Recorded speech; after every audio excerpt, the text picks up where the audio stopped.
आइए, अपने जो आज बात करने जा रहे हैं वो संसद की वित्तीय समितियों पर बात करने जा रहे हैं। फाइनेंशियल कमेटी ऑफ पार्लियामेंट महत्वपूर्ण है ये। इस पे जनरल क्वेश्चन भी आ जाते हैं। और अगस्त 2024, आप 17 अगस्त कह सकते हो, 17 अगस्त 2024 को ओम बिरला ने, जो कि हमारे लोकसभा अध्यक्ष है, उन्होंने इन समितियों के, इसमें 3 समितियां आती है, लोक लेखा समिति आती है, लोक उद्यम समिति आती है, प्राक्कलन समिति आती है, इन तीनों के अध्यक्ष बनाए हैं। अध्यक्ष भी इंपॉर्टेंट होते हैं। इसके साथ साथ इन ये क्या काम करती है, गठन कब हुआ, वो सब इंपॉर्टेंट होता है इस पे, तो ये ध्यान रखना। तो इसको कैसे करना है आपने, 2 मिनट रुक जाइए, एक बार 2 मिनट रुक जाइए। संसद की वित्तीय समितियां,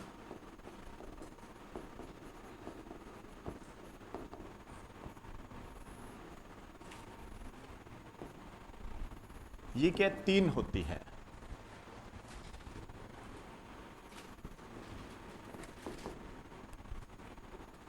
इधर जगह छोड़नी है, ध्यान रखना, मैं जैसे बताऊं वैसे क्वेश्चन करना है। एक होती है लोक लेखा समिति, लोक लेखा समिति, इंग्लिश में जो लिखना चाहे लिखते रहना, PAC बोलते हैं इसको, public audit committee, public audit committee. दूसरी होती है प्राक्कलन समिति,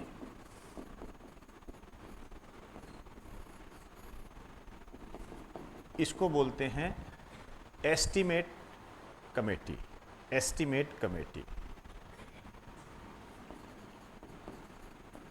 लोक उद्यम समिति, लोक उद्यम समिति, इसको कहते हैं कोपू। आप कह सकते हो committee on public undertaking, committee on public undertaking. तो कोपू है, PAC है, EC, ये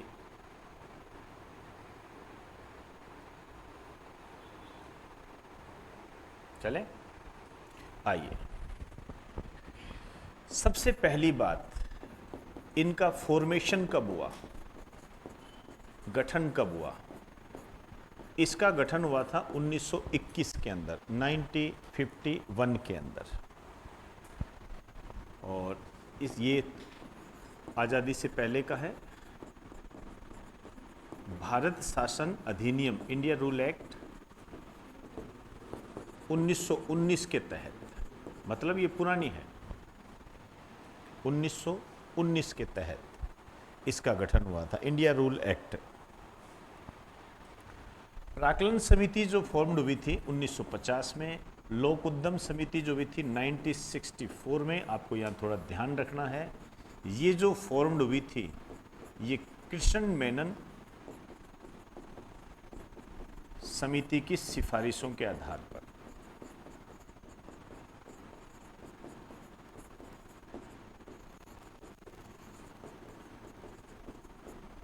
कृष्ण मेनन समिति की सिफारिशों के आधार पर हुई थी।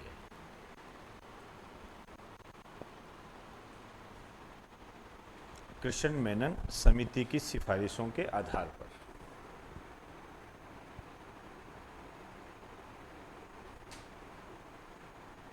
अब लोकसभा वाला मामला है, संसद का मामला है, राज्यसभा का मामला है, तो अपने आप में ये महत्वपूर्ण बन जाती है। आइए देखिए, दूसरा जो पोर्शन है सदस्य, मेंबर। सदस्यों में आपको ये लाइन हमेशा ध्यान रखनी है कि जो मंत्री होते हैं, मिनिस्टर होते हैं, वो इसके सदस्य नहीं हो सकते। केवल एमपी वगैरह सांसद होंगे वो इसके सदस्य होंगे। यदि कोई मंत्री बन गया तो वो इसका सदस्य नहीं होगा। जैसे मान लीजिए अमित शाह गृह मंत्री है तो नहीं बन सकते इसके सदस्य, ठीक है ना। ये आपको हमेशा ध्यान रखना है। अब सदस्य कितने होते हैं, ये 22, ये 30 और ये 22।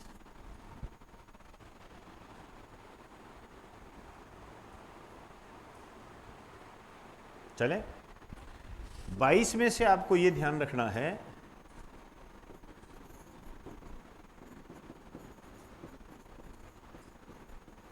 लोकसभा से होते हैं 15 और राज्यसभा से होते हैं 7। सेम यही बात यहां होगी, कोई फर्क नहीं।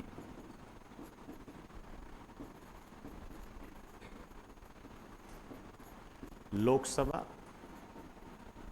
राज्यसभा 15,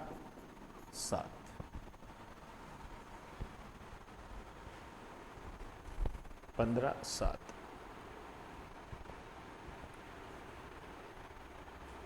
चले, ये जो बीच में आपने लिखा है 30, ये सबसे महत्वपूर्ण है। यहां पर आपसे क्वेश्चन बनता है कि संसद की वह कौन सी समिति है जिसमें राज्यसभा का प्रतिनिधित्व नहीं है। राज्यसभा का प्रतिनिधित्व नहीं है तो ये है प्राक्कलन समिति। ये क्योंकि केवल लोकसभा से आते हैं।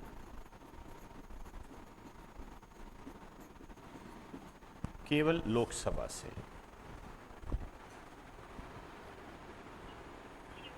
हाँ जी,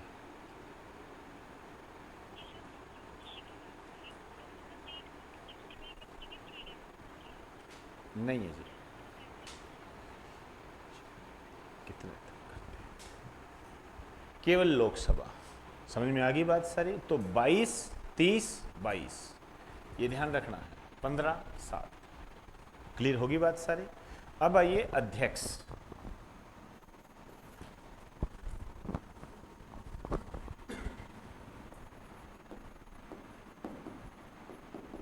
अध्यक्ष ऊपर पीएसी है, ईसी है, कोपू। आइए देखो, ये जो अध्यक्ष हैं ये अभी चुने गए हैं। लोकसभा अध्यक्ष ओम बिरला ने इनकी नियुक्ति की है। तो इससे ये पता लग जाता है कि इनकी नियुक्ति कौन करता है, लोकसभा अध्यक्ष करता है। ठीक है, ये तो चीजें क्लियर होगी, ओम बिरला ने नियुक्ति की। दूसरा आपको ये बात ध्यान रखनी है, ये जो अध्यक्ष है इसके नीचे लिखना है इनका जो कार्यकाल होता है 1 वर्ष होता है। कार्यकाल 1 वर्ष होता है, ध्यान रखना। बाई चांस आपसे कह दे कि कमेटी का कार्यकाल कितना होता है तो भी 1 वर्ष। इस तरीके से आप इसको कह सकते हो। समय समय पर क्या होता है, इसका गठन किया जाता है। ठीक है ना। चलिए, अब ये जो नए बने हैं लोक लेखा समिति के, यहां आपको एक बात और ध्यान रखनी है कि यहां जो अध्यक्ष होता है वो विपक्ष का नेता होता है। ठीक है, या कोई वरिष्ठ सदस्य होता है। जनरली ये कहा जाता है कि विपक्ष का नेता होता है पीएसी का अध्यक्ष। लेकिन अब वही बात है, विपक्ष के नेता कौन है, राहुल गांधी, वो नहीं है। सामान्यतः यही होता है। तो अब इस जगह अब जो है ध्यान रखना वो है केसी वेणुगोपाल। ये ध्यान रखना बेटा, गड़बड़ी मत कर देना बिल्कुल भी। केसी वेणुगोपाल ये नए बन गए हैं अगस्त 2024 से। ध्यान रखना, ये पूछा जाता है पुराने पेपर जब आप देखोगे तो। चलें, और जो ईसी के हैं वो बने हैं संजय जायसवाल। संजय जायसवाल ये प्राक्कलन कमेटी के अगस्त 2024 में अध्यक्ष नियुक्त किए गए हैं ये। और इसके जो है ये हैं वैजयंत पांडा, ये कोपू के हैं, कमेटी ऑन पब्लिक अंडरटेकिंग। लगा दीजिए बेटा इसको, इम्पोर्टेंट। और जो भी पुराने बच्चे हैं वो ध्यान रखें, पहले हमने जैसे यहाँ पर अधीर रंजन चौधरी थे, उनको लिखा था, अब वो नहीं है तो चेंज हो गए। ये अपडेशन बहुत ज़रूरी होता है, नहीं तो गड़बड़ी हो जाती है। क्लियर होगी बात सारी? ये है जी इनका। अब आप देखिए, अब हम बात करते हैं कि इनका काम क्या होता है, ये काम क्या होते हैं। इनका काम बहुत महत्वपूर्ण होता है। आ जाइए, लिखिए कार्य। कार्य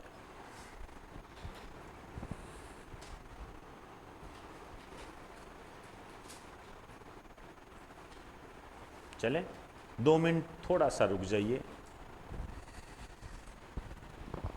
क्योंकि बड़ी मज़ेदार चीज़ है, थोड़ा बहुत अंतर होता है इसके अंदर।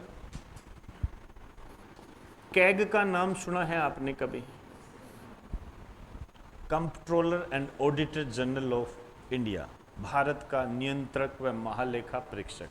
आर्टिकल 148 में भारतीय वित्तीय स्थिति का लेखांकन व लेखा परीक्षण करता है। वो आगे चलकर हम पढ़ेंगे, अभी फिलहाल इतना इसके लिए काफ़ी। एक कैग होता है, वित्तीय स्थिति का लेखांकन और लेखा परीक्षण करता है। लेखांकन मतलब ऑडिटिंग। तो 2 मिनट रुक जाइए। ये क्या करता है, अपनी जो ऑडिट रिपोर्ट है ये देता है राष्ट्रपति को। जब पेपर उठा के देखोगे तो यही क्वेश्चन बना हुआ है कि कैग अपनी ऑडिट रिपोर्ट किसे देता है? राष्ट्रपति को देता है।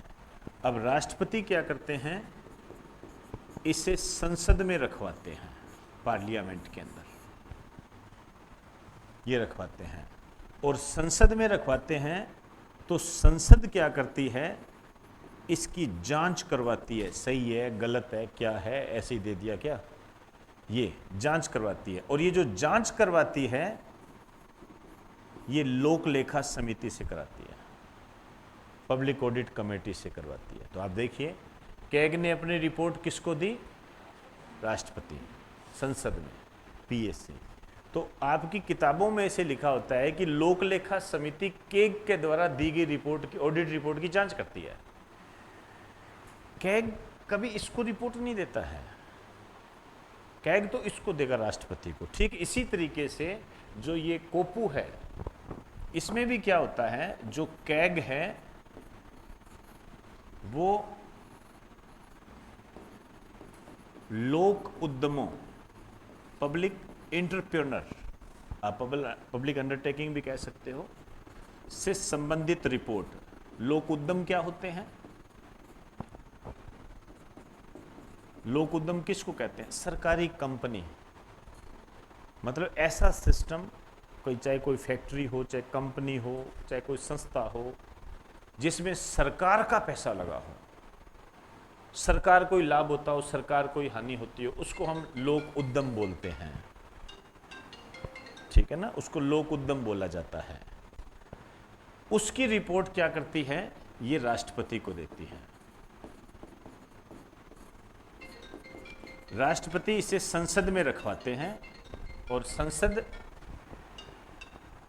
इसकी जांच करवाती है। और संसद जो इसकी जांच करवाती है वो कोपू से करवाती है। बस इतनी सी कहानी है। ठीक है, एक बार इन बीच वाले को छोड़ देना, मैं बाद में बात करूंगा। हेलो,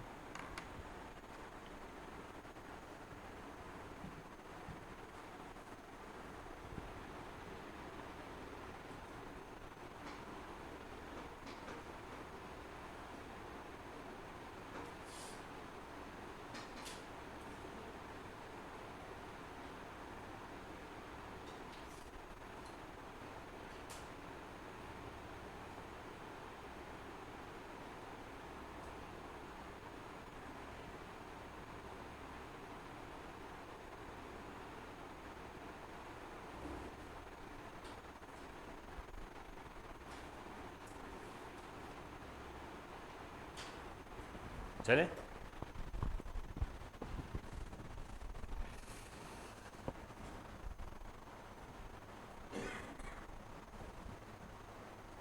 तो लोक उद्यमों से संबंधित रिपोर्ट की जांच कौन करता है? जो कि रिपोर्ट कैग के द्वारा दी जाती है, उसकी जांच तो करता है ये कोपू, और वो जो जांच करती है वो ऑडिट रिपोर्ट की जांच करती है।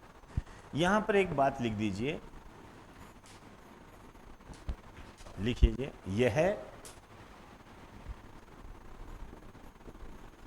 यह कैग से सलाह भी ले सकती है।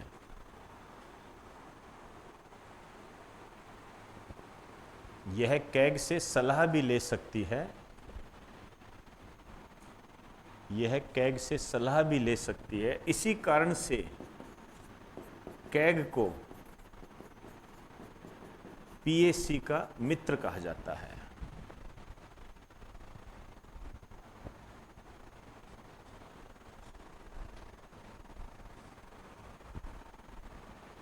कैग को पीएसी का मित्र कहा जाता है।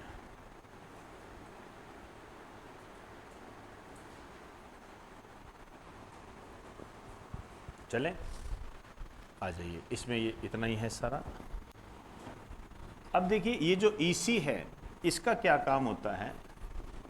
आप जानते हो बजट पेश किया जाता है 1 फरवरी को। इस बजट की जो जांच करती है वो प्राक्कलन समिति करती है, एस्टिमेट कमेटी करती है। बजट क्या होता है? आप कह सकते हो कि यह अनुमान पर आधारित होता है।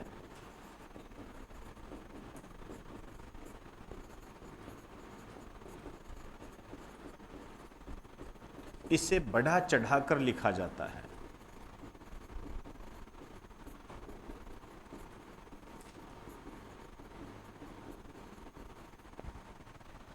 ऑब्वियसली बात है, आप कोई बजट तैयार करोगे, भाई घर वालों से पैसा मांगोगे तो बढ़ा चढ़ा के ही लिखोगे। अब ये जो ईसी है ये जांच करती है कि वास्तव में इतनी जरूरत है कि नहीं। मतलब ये क्या जांच करती है कि बजट वास्तविकता के कितना निकट है। ये जांच करती है कि बजट वास्तविकता के कितना निकट है। तो ये आपकी समितियां थी, 3 समितियां हो गई, लोक लेखा समिति, प्राक्कलन समिति, लोक उद्यम समिति, जिसको सार्वजनिक उद्यम समिति बोल देते हैं। अगस्त 2024 में लोकसभा अध्यक्ष ओम बिरला के द्वारा इनके अध्यक्षों की नियुक्ति की गई है। वैजयंत पांडा है, संजय जायसवाल है, केसी वेणुगोपाल है। ये वैसे तीनों ही इंपॉर्टेंट हैं, लेकिन सबसे ज़्यादा इंपॉर्टेंट केसी वेणुगोपाल है। काम वगैरह इससे पूछ लेते हैं। अध्यक्ष चुने गए हैं, तो इस संबंध में क्या होता है, इसका बैकग्राउंड पूछ लिया जाता है। हो सकता है आपसे ये पूछ लिया जाए कि लोक उद्यम समिति का जो गठन है वो किस समिति की सिफारिशों के आधार पर किया गया? कृष्ण मेनन समिति की सिफारिशों के आधार पर। ऐसे होता है। क्लियर होगी बात सारी? तो ये थी जी समितियाँ।